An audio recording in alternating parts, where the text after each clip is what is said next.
ஓம் ஸ்ரீ ஜம்புகேஸ்வரரே போற்றி போற்றி. திருவானைக்காவல் ஆலயத்தினில் உரைகின்ற ஸ்ரீ ஜம்புகேஸ்வரர் வழங்கிய உன்னத அருளுரை. நீரின் ஆற்றல்கள் பெருகிட ஈசனின் திருவருளினை ஏற்று இயங்குகின்ற ஸ்ரீ ஜம்புகேஸ்வரரின் ஆசிகள் எங்கும் பரவட்டும். ஈசனின் ஒவ்வொரு அங்கமாய் விளங்கும் பஞ்சபூதங்களும் எங்கும் ஆற்றல்களை பொழியும். எனினும் மானுட ஆன்மாக்களுக்கே பெருத்த உதவிகளை பொழிந்திருக்கும்.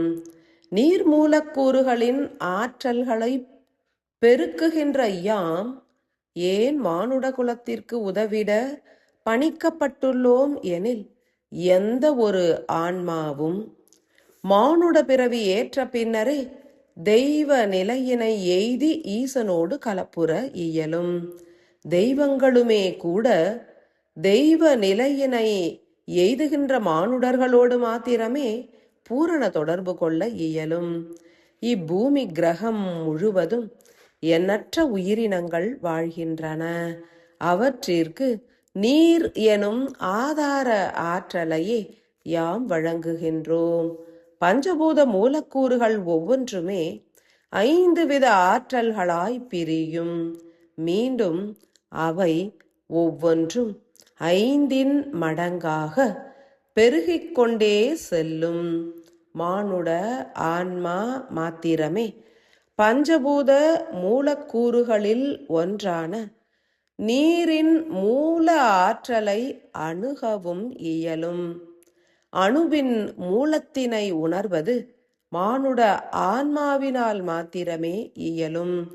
ஏனெனில் விரிந்து விரிந்து செயல்புரியும் மூலக்கூறுகளை விடுத்து ஒடுங்கி ஒடுங்கி செயல்புரியும் மூலக்கூறுகளை உணரும் ஆற்றல் மானுட ஆன்மாவிற்கே உண்டு. மானுடர்களுமே கூட பற்பல பிறவிகளை ஏற்ற பின்னரே மூலத்தினில் ஒடுங்கவும் இயலும்.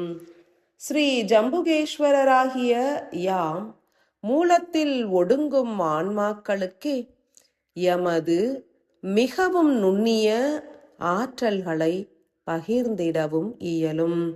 சத்திய யுகம் மலர்ந்து கொண்டிருக்கும் இத்தருணத்தில் ஆன்மாக்கள் சுயம் உணர்ந்து இறைவனை நோக்கியே துரிதமாய் பயணிக்கின்றனர். சம அளவு ஆன்மாக்கள் சத்தியயுக ஆன்மாக்கள் மலர்வதற்கு தங்களது ஆற்றல்களை பகிர்வதினால் மாத்திரமே பாதாள லோகம் நோக்கி பயணிக்கின்றனர் எனும் சத்தியத்தினை அனைவரும் உணரக் கடவது.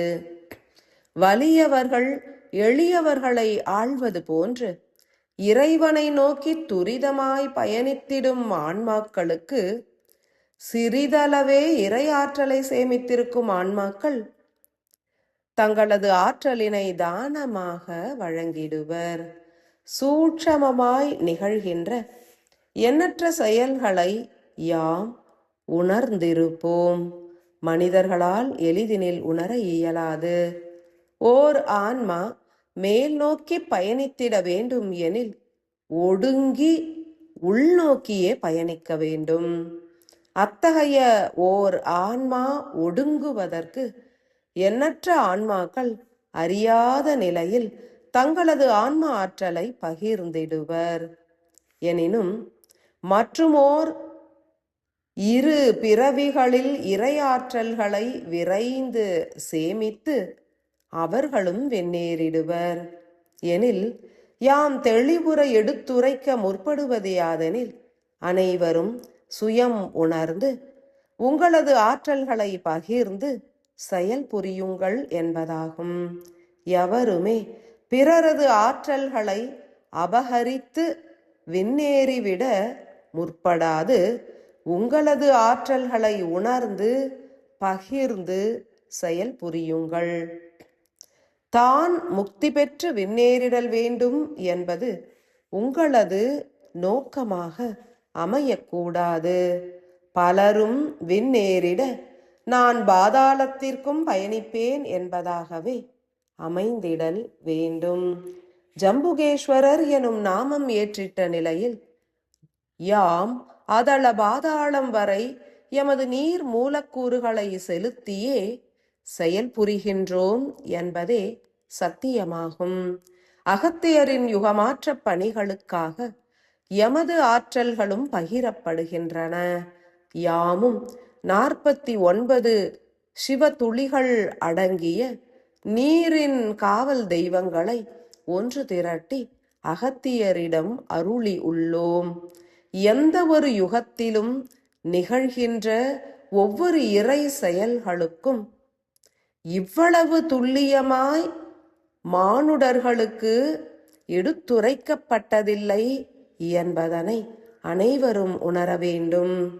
மானுடர்களின் அறிவிற்கு இவை பூரணமாக எட்டாது எனும் காரணத்தினால் தெளிவாய் அனைத்து உயர் தெய்வங்களும் தங்களின் செயல்களை பூரணமாகவே வெளிப்படுத்துகின்றனர்.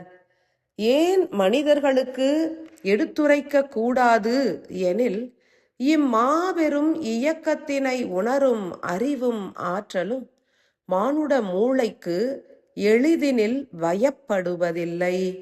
எவர் ஒருவர் தனது உள் மூளையில் உள்ள அனைத்து அணுக்களையும் பூரணமாய் விழிப்புறச் செய்து உன்னத இறை நிலையை அடைந்துள்ளனரோ அவர்களால் மாத்திரமே இறை செயலை உணர்ந்திடவும் இயலும். ஸ்ரீ ஜம்புகேஸ்வரராகிய யாம் மானுட ஆன்மாக்களின் தேகத்தினில் உள்ள நீர் தேகத்தினை தனித்து பிரித்து 5 படிநிலைகளில் இயக்கி 7 சக்கரங்களையும் முழுமையாக தூய்மையுறுத்திட ஈசனால் பணிக்கப்பட்டுள்ளோம். மானுடர்களின் தேகத்தினில் உள்ள 7 சக்கரங்களும் தூய்மையுறுத்தப்பட்டு ஆற்றல்களை பூரணமாக பெற்றுக்கொள்ள வேண்டும். எமது சன்னதியில் உட்பிரவேசம் காண்கின்ற சத்தியயுக வித்துக்கள் யாவருமே தங்களது நீர் தேகமானது தனித்து பிரிக்கப்பட்டு அதனில் அடங்கியுள்ள 7 சக்கரங்களும் அதன் உட்பிரிவுகளும் பூரணமாய் தூய்மையுறுத்தப்படுவதனை உணர்ந்திடுவர். மானுட தேகம் பொலிவுற பொலிவுற உயிராற்றல்கள் பெருகும். அதன் மூலம் ஆன்மாவோடு ஒடுங்கவும் உயிரானது முற்படும். உயிரின் ஒடுக்கம் என்பது நிகழ நிகழ ஆன்மா விரியும்.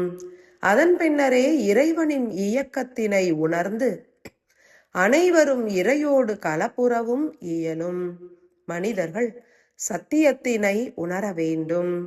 அனைவரும் தங்களது நுண்ணிய தேகங்களை உணர்ந்திடவே முற்படுங்கள். உள்ளே உருவாகும் மாற்றங்கள் யாவும் உணரப்படல் வேண்டும்.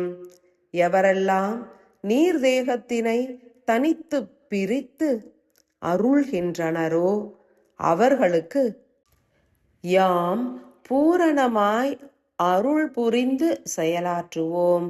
பஞ்ச தேகங்களை பிரிப்பது மற்றும் சக்கரங்களை பிரிப்பது ஆகியவற்றை குறித்து ஸ்ரீ ரங்கநாதரே அருள் பொழிந்து உரைத்திடுவார். உணர்வுகள் ஓங்கட்டும், நுண்ணிய உணர்வுகள் வெளி தோன்றட்டும், சத்தியம் மலரட்டும், ஆன்மாக்கள் ஈசனோடு கலப்புரட்டும். அன்பும் அருளும் நிறைந்த பூரண ஆசிகள்.